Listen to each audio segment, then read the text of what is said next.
Buonasera ai titoli. Sicurezza a Palermo, oggi il ministro dell'Interno Matteo Piantedosi in prefettura per il comitato dell'ordine e della sicurezza. In arrivo altri poliziotti e telecamere, ma dice il ministro, pochissimi commercianti che denunciano richieste del racket. E sempre a Palermo oggi un'operazione antimafia, 13 arresti, ci sono anche il boss ergastolano Raffaele Galatolo dell'Acquasanta che dal carcere comandava ancora il capomafia dell'Arenella Stefano Fidanzati.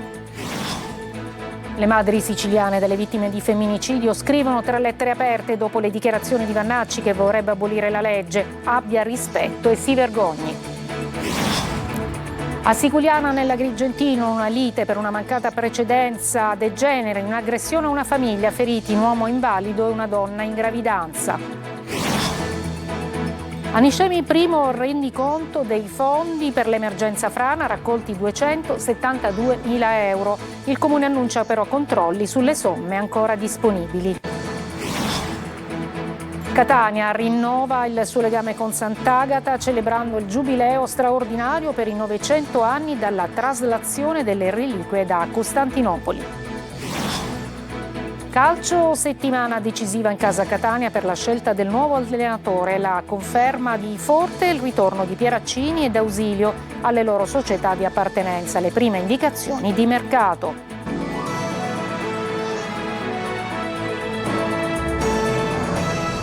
Eccoci, buonasera. Sicurezza a Palermo. Oggi il ministro dell'Interno Matteo Piantedosi è stato in città, in arrivo altri poliziotti, altre telecamere, ha annunciato e intanto ha aggiunto che pochissimi sono i commercianti che denunciano le richieste estorsive del racket. Sentiamo Marco Gullà. Su 21 attentati intimidatori a firma del racket delle estorsioni avvenuti a Palermo da fine novembre ad oggi, solo un commerciante aveva denunciato la richiesta di pizzo. E il dato è emerso nel corso del Comitato per l'Ordine e la Sicurezza Pubblica convocato a Palermo alla presenza del ministro dell'Interno Matteo Piantedosi dopo l'escalation criminale degli ultimi mesi. Resta bassissimo dunque il numero delle vittime che si rivolgono agli inquirenti per segnalare di avere ricevuto la visita degli estortori.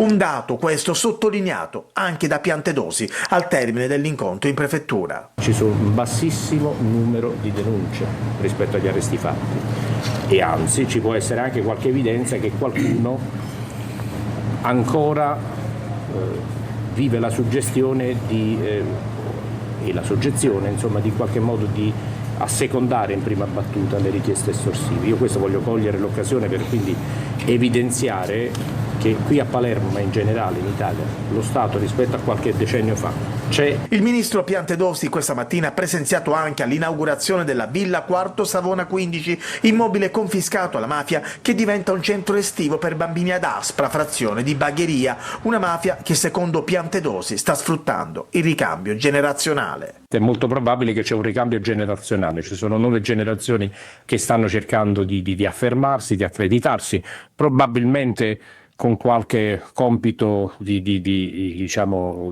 direzione da parte di qualcuno che invece sta anche in carcere, insomma in qualche modo già ristretto nelle patrie galere. Per fronteggiare la criminalità a Palermo verrà aumentato il numero delle telecamere e anche quello dei poliziotti, 90 in più tra luglio e agosto. Inoltre verranno stanziati 5 milioni di euro proprio per pagare straordinari e assumere altri agenti a tempo determinato.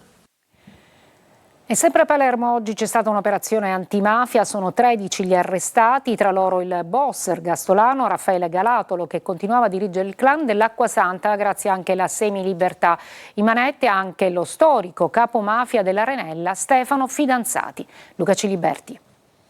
Ci sono anche i boss Raffaele Galatolo di 75 anni, capomafia dell'Acquasanta, e Stefano Fidanzati, capomafia dell'Arenella, tra i 13 arrestati nell'inchiesta della DDA di Palermo sulle famiglie mafiose dell'Acquasanta e dell'Arenella. Proprio Galatolo, approfittando di permessi premio e semilibertà, continuava a dirigere il clan e fare affari. Condannato all'ergastolo, Galatolo aveva ottenuto la possibilità di uscire dal carcere e lavorare in un'associazione di volontariato. Le misure cautelari di oggi rappresentano il culmine di una complessa e prolungata attività l'attività investigativa. Entrambe le famiglie, quella dell'Acquasante e dell'Arenella, sono strategiche e inserite nel mandamento di Resuttana.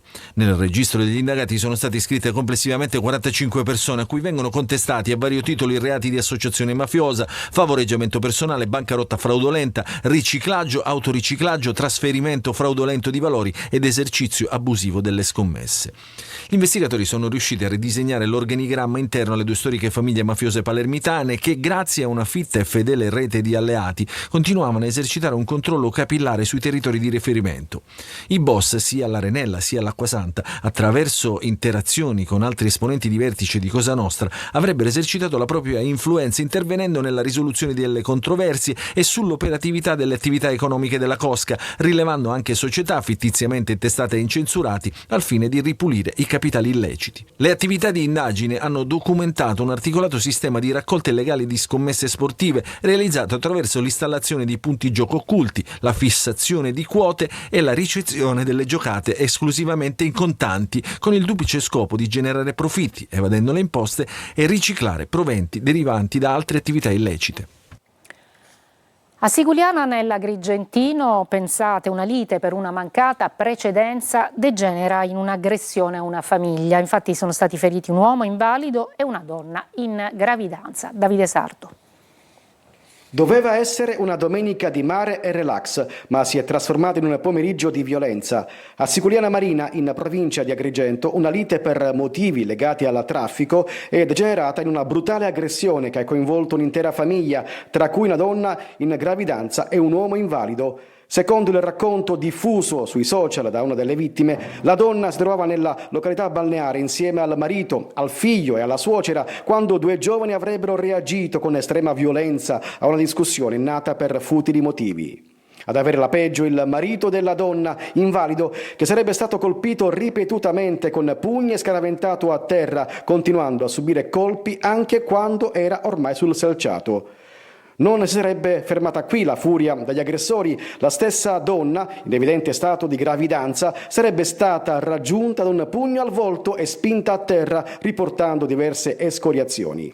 Nel suo sfogo social la donna punta il dito anche contro chi avrebbe assistito alla scena senza intervenire, denunciando un atteggiamento di indifferenza che, a suo dire, ha reso ancora più drammatici quei momenti. Momenti di paura culminati, sempre secondo la denuncia, con minacce di morte rivolte alla famiglia prima della fuga dei due giovani. Sulla vicenda sono in corso gli accertamenti delle forze dell'ordine. Sull'episodio è intervenuto anche il sindaco di Siculiana Peppe Zambito, che ha espresso solidarietà alla famiglia e ha condannato ogni forma di violenza. Le madri siciliane delle vittime di femminicidio scrivono 3 lettere aperte dopo le dichiarazioni di Vannacci, che vorrebbe abolire la legge, e dicono abbia rispetto e si vergogni. Desiree Ferlito. E come normalizzare la violenza, e questo mi ha fatto molto male. A distanza di oltre 10 anni dall'omicidio di Giordana Di Stefano, il dolore di una madre torna a farsi voce pubblica. Vera Squatrito, mamma della giovane uccisa nel 2015 a Nicolosi dall'ex fidanzato, ha affidata una lettera aperta pubblicata sui social, una dura replica all'europarlamentare Roberto Vannacci dopo le sue recenti dichiarazioni sul tema del femminicidio. Nel dibattito acceso dalle parole dell'ex generale, che ha contestato l'utilizzo del termine femminicidio, sostenendo che ogni omicidio abbia la stessa gravità indipendentemente dal sesso della vittima, la mamma di Giordana richiama la propria tragedia personale pubblicando la foto della tomba della figlia e si rivolge a Vannacci. È il movente che fa la differenza rispetto all'omicidio, non è il sesso, è il movente fatto di tutte le aggravanti in un percorso di violenza che le donne hanno subito prima ancora di essere uccise. Insieme a Vera Squatrito il dolore di chi quella tragedia l'ha vissuta sulla propria pelle. Tra queste Cetti Zaccaria, mamma di Sara Campanella. È un'ingiustizia, chiedo almeno il rispetto del silenzio davanti a chi piange. Chieda scusa. E ancora Giovanna Zizo, mamma di Laura, uccisa a 11 anni dal padre, come punizione nei suoi confronti, che aveva deciso di lasciare un marito violento. Mia figlia è stata assassinata con l'unico obiettivo di punire me. E di tutte quelle mamme, Vera si fa portavoce. Che non dobbiamo mai smettere di gridare il nome delle nostre figlie, perché pretendiamo il rispetto tutte per le ragazze in assoluto e soprattutto per quelle anime innocenti che sono rimaste senza madre. A Catania continuano le operazioni della polizia contro il traffico di droga. Un 21enne infatti è stato arrestato a Picanello. Intanto si stringe il cerchio sulla sparatoria di Piazza Montana. In mattinata l'interrogatorio di uno dei minorenni. Tonino De Mana. È aperta l'offensiva delle forze dell'ordine contro il traffico di sostanze stupefacenti. A Catania un giovane di 21 anni è stato arrestato dalle volanti e dagli agenti del commissariato Borgognina per spaccio di droga. Nella sua abitazione, nel rione di Picanello, la polizia ha trovato e sequestrato 4,5 kg di marijuana, 1 chilo di hashish e 46 grammi di cocaina. Indagini sono in corso per risalire ai destinatari del carico e, perché no, agli eventuali e possibili acquirenti. E ruota attorno al narcotraffico invece l'inchiesta sulla sparatoria avvenuta nella notte tra giovedì e venerdì in piazza Beppe Montana, incastonata tra le vie Ustica e Capopassero. In tribunale l'interrogatorio di garanzia per uno dei minorenni che aveva con sé una pistola. A Trappeto Nord a fronteggiarsi sarebbero state due fazioni contrapposte che sembra siano entrate in contrasto per la gestione dello spaccio, business gestito dalla famiglia Calabretta. Equilibri che potrebbero essere saltati, quindi basta veramente poco per scatenare l'inferno, come è avvenuto in piazza Montana, con un bilancio di 3 feriti che poteva avere conseguenze decisamente peggiori. A terra oltre 20 bossoli, a conferma di un vero e proprio conflitto a fuoco che ha visto protagonisti giovani, i picciriddi, come qualcuno li ha definiti. E fra i 3 c'è il figlio, nonché nipote, di un pezzo da 90 del narcotraffico di via Capopassero, a testimonianza che la sparatoria potrebbe essere legata ai contrasti per il business della droga. Al via il nuovo servizio della Polizia di Stato Denunce Online. Il portale, raggiungibile all'indirizzo denunceonline.poliziadistato.it, offre ai cittadini un servizio di trasmissione telematica di pre-denuncia.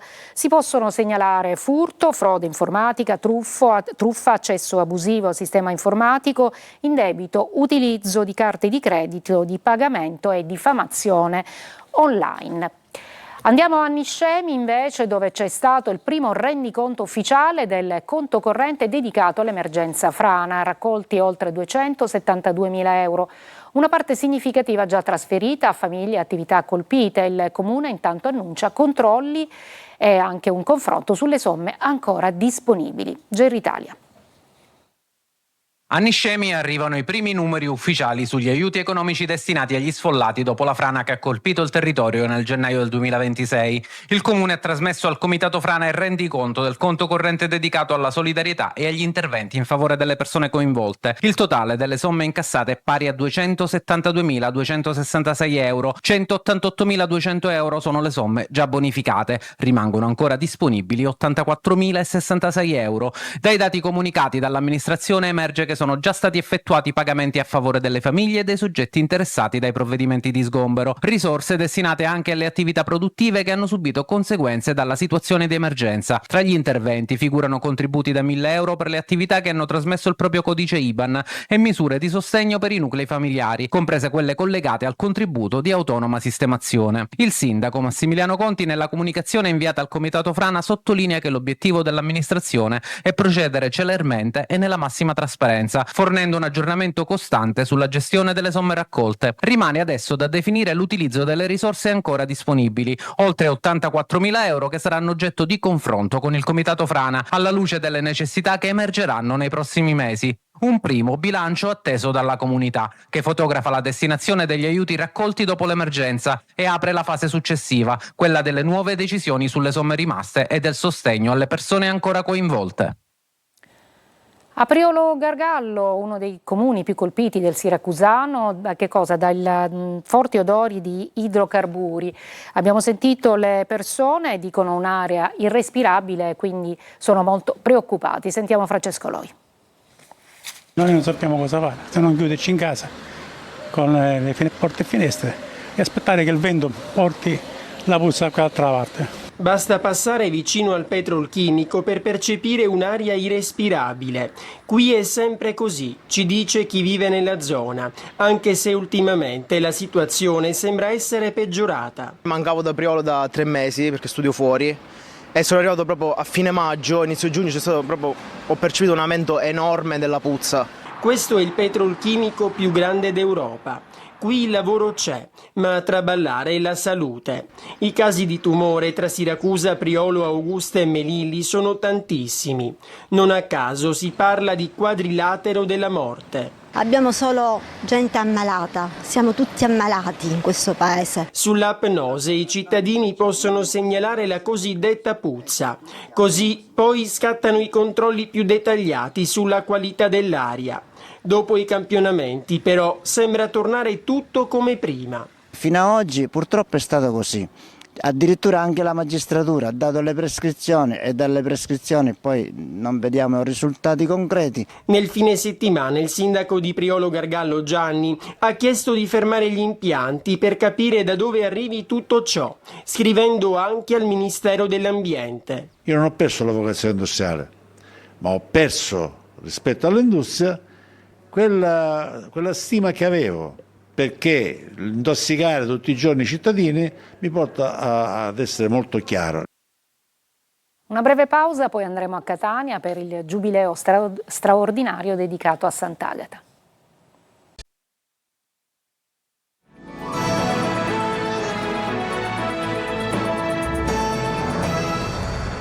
Catania rinnova il suo legame indissolubile con Sant'Agata, celebrando con diverse iniziative un giubileo straordinario per i 900 anni dalla traslazione delle reliquie da Costantinopoli.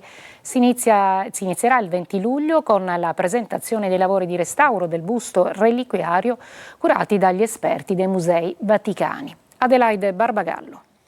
Catania rinnova la sua storica alleanza di fede e devozione con Sant'Agata. In Arcivescovado presentate le iniziative per il 9° centenario della traslazione delle reliquie da Costantinopoli. Un giubileo straordinario incentrato sul valore della custodia, dell'identità cittadina e della fratellanza. Il 20 luglio in cattedrale la presentazione dei lavori di restauro del busto reliquiario a cura degli esperti ai Musei Vaticani. Per 2 giorni, sino al 22 luglio, ostensione straordinaria delle reliquie. C'è stata una ricognizione delle ossa e il cranio sarà esposto in una teca particolare. Sant'Agata diventa anche ponte tra territori. L'8 e il 9 agosto il gemellaggio con Gallipoli e Galatina, con il pellegrinaggio delle reliquie. La festa di mezz'estate sarà più solenne rispetto agli anni scorsi, con la presenza a Catania di un legato pontificio, che verrà accolto la mattina del 16 agosto in cattedrale. In serata il trasferimento delle reliquie ad Aci Castello per una veglia di preghiera rievocando lo sbarco del 1126. Il 17 agosto, giorno del centenario, pellegrinaggio a piedi all'alba dalle 4:30 da Piazza del Rotolo alla cattedrale, lungo il lungomare e via Etnea sino in Piazza Duomo, dove avverrà l'incoronazione ufficiale del busto da parte del legato pontificio. La giornata si concluderà alla sera con il pontificale celebrato in Piazza Duomo. Sant'Agata ci richiama alla nostra fede, ci richiama alla testimonianza di fede del nostro tempo, deve parlare al nostro tempo e parla in tanti modi. Catania è una città che deve credere in se stessa e nel proprio futuro, afferma il sindaco trantino. Deve essere la città orgogliosa di queste iniziative che si stanno compiendo, perché Catania parlerà di sé e farà parlare di sé. Il giubileo agatino si chiuderà il 18 agosto, giorno della dedicazione della cattedrale. In Basilica una solenne celebrazione e la consegna degli attestati ai neonati che portano il nome di Agata e Salvatore e riposizione definitiva delle reliquie nel sacello. Vincenzo De Lucia, il trasformista che ha conquistato pubblico e televisione con le sue irresistibili imitazioni, è stato tra i premiati del Mare Festival di Salina appena concluso. Lo ha incontrato per noi Eva Spampinato.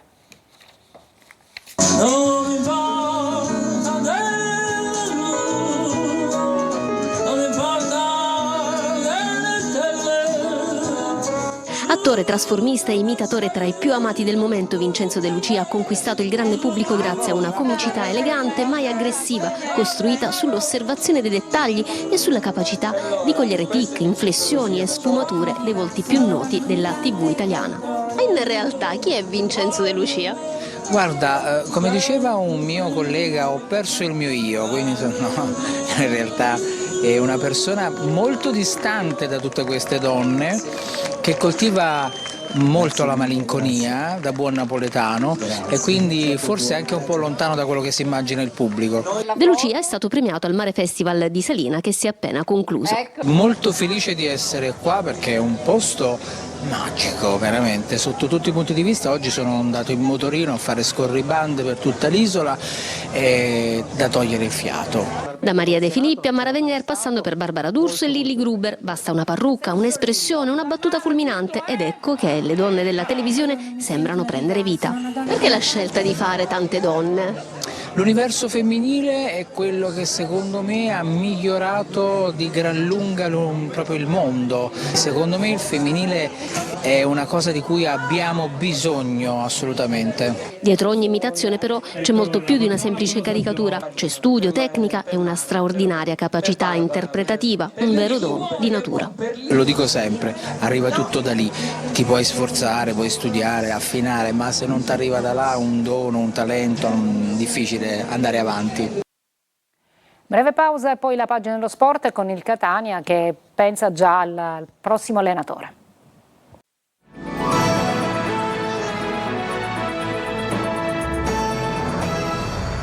Nella settimana decisiva per il Catania varrà la certezza, forte verso la permanenza in rosso-azzurro. Pieraccini ed Ausilio torneranno invece nella loro società di appartenenza. Il Catania infatti non eserciterà il diritto di riscatto. Marco Carli.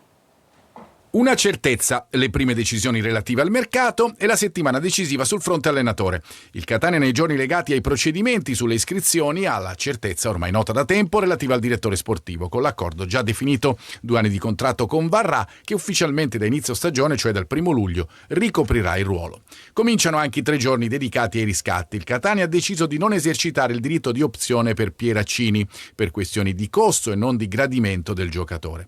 Il difensore classe 2004 farà quindi rientra al Cesena per fine prestito. Stesso discorso vale per D'Ausilio che ha un contratto fino al giugno 2028 con l'Avellino e valuterà il suo futuro con la società Irpina. Diversa la situazione di Forte che dal 30 giugno sarà svincolato dall'Ascoli all'accordo con il club etneo fino al 2027. Rimane in rossaazzurro dopo i 9 gol e 3 assist dell'ultima stagione per un attacco che al momento al centro vede Forte, Caturano e Leonardi, ma si parla di altri profili come Parigi, classe 96, 17 gol a Latina e una miriade di club che lo cercano. Tanto, permanenze, acquisti e cessioni comunque dipenderà dal nuovo allenatore. E qui si entra nella settimana decisiva. Il favorito è, e si rischia di dire era, se i tempi si allungheranno ancora, Caserta, con cui si tentano di definire le condizioni sulla base del progetto e degli accordi, che prevedono nella nuova linea della società parti variabili. In più c'è l'Empoli che deve decidere, anche se è improbabile che il tecnico resti in Toscana, se non si arriverà alla soluzione De Giorgio, più di Troise e Diana. È tutto per questa edizione, grazie per l'ascolto e buona serata.